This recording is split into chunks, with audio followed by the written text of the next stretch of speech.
You are Locked On Coogs, your daily podcast on the Houston Cougars, part of the Locked On Podcast Network, your team every day. Park Ranger Locked On Coogs here, bringing out Houston's big win, 70-54 over West Virginia. And I thought it was interesting in this one to see kind of how the offense tracked. And I think I was getting more of a beat on what this team's going to look like. Every year is a little different.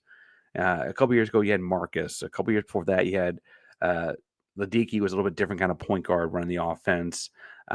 Jamal Shedd obviously was a point guard that could also lead you in points when you had to have him do the backpack thing and put everyone on his back and just go.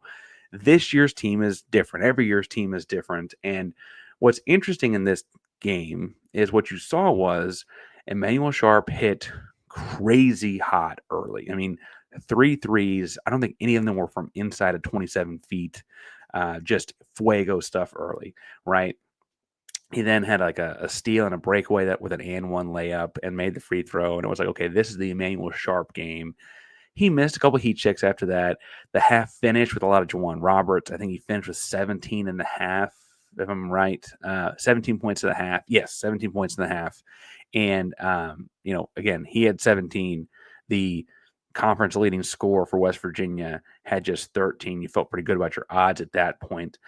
But in the second half, they didn't really hit that, staple easy button that is Juwan Roberts very often. And I was kind of like, well, what are they doing here? And I felt like the game was pretty well in hand, and they were trying to make sure they got guys like LJ Cryer and stuff involved. Cryer finished with 18 points, most of those coming in the second half. Had just 28 points, a little bit of foul trouble in the first half. But what was interesting to me was that it's like they want to intentionally take turns, and they run NBA style sets. And that drives some college basketball fans crazy, right? And admittedly, it's a very different game. But Kelvin spent a chunk of time at that level and has reiterated several times that that's influenced how he coaches offense. You get very talented guys and creative guys. You give them space, make sure they know their options, and let them be the creative top-tier athletes that they are, right? I know that, again, sometimes it can turn into a bunch of, chuck and duck and that kind of stuff from the three-point line, and people don't like that. But I do think that that's kind of what you're seeing here is they're alternating and taking turns finding guys in those spots, and each guy's got such a different skill set, and those skill sets operate where the guys around them got to be in different spots. So like Emanuel hits shots from the wing and hits shots from deep. What that means is he'll have a high post at about the free throw line. I'd call it the nail, like the middle of the free throw line, and an opposite side low block player. He'll also probably have two guys staggered on the opposite wing and corner, right? That way, if he drives, he can kick. Those opposite side guys can crash for long rebounds, etc. He's got a release valve at the free throw line if he needs it, those kind of things, right? Roberts, back him down, going to his left hook. Well, that means you got to have a post at the right side of the rim because that's where it's most likely to miss too. If you're going to miss, you also then want to have guys ready to when he sprays it out to catch because he could potentially, right, have that kind of, double team and kick kind of option, right? Jaywan's a great passer, really great to skip to the opposite wing. You want to put your best shooter in the opposite wing when he has the ball, right? Similarly with LJ Cryer, he goes this weave action when he goes back and forth across the top. Well, that means the high post has to be a little bit higher when it's his turn, right? And that's starting to orchestrate the sets and stuff like that.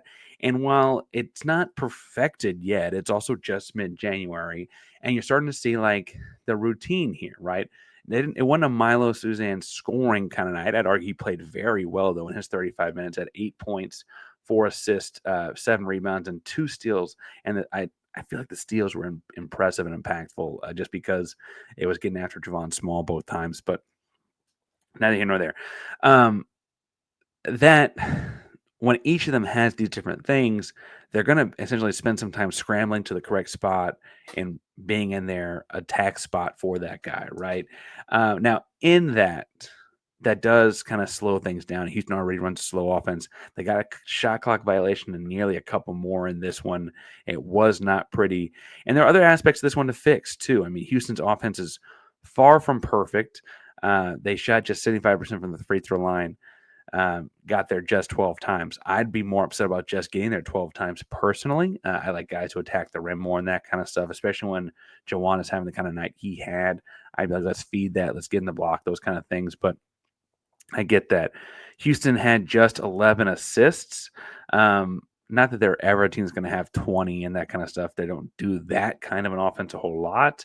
I would also think, though, that 11 is low. For reference, West Virginia had 16 less points and had 10, right? Like that 11 is not a whole lot of assists in this one. Now, points off turnovers, Houston had 25, right?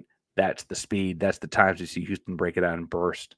And that's, I think, where you see the fastest Houston plays is those initial 4 or 5 seconds after a turnover. If they don't score in that first or get a good look in those first 4 or 5 seconds, then they back it out and spend a lot of clock on it, right? Paint points 24. That's, I think, mostly because Roberts was dominant like he was. He also had some fast break layups in there. But I say all that to say that this offense is kind of trying to put a bunch of pieces together that are really good pieces, and they're just starting to find those grooves. And I got to be honest, someone mentioned in the chat, where was it? That UCF better be ready here. UCF better be ready. This one could get ugly early. UCF is not as talented as West Virginia is. I don't mean that super negatively. That probably came across mean. They're not. UCF here, as I pull it up, 12-4. As I look at their marquee wins, they did beat A&M to start the season, but they lost to a bad LSU team. I don't think Wisconsin's as good as their ranking was. They lost to Wisconsin. They got almost doubled. They did get doubled up, I should say, by Kansas. Lost to Arizona. Yeah, this team's not very good. This UCF team on Saturday, and so I feel like that's the kind of game where Houston could, if they come out ready to go, it's on the road, it's in Orlando, it's a noon Eastern game, so all those things are kind of weird. But Houston plays UCF on Saturday, and then turns around and plays Utah the following, Tuesday. And those are the kind of games just try not to trip up on yourself.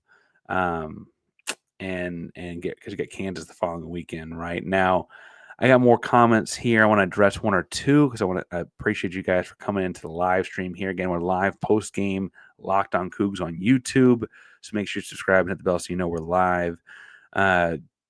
Go Coogs with a slight misspelling from Sammy here. Stats Chew asks for updates on Francis.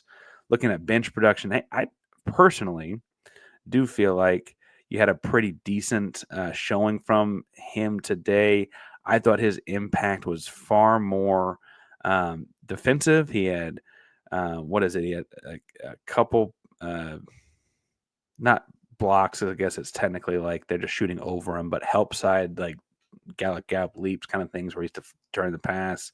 Had a steal as well on the inside there. 4 rebounds. He played just 15 minutes. He rolled his ankle kind of gnarly there at the end. Enough time between now and Saturday that I imagine he's okay. Haven't seen anyone tweet out anything that indicates that it's anything bad, right?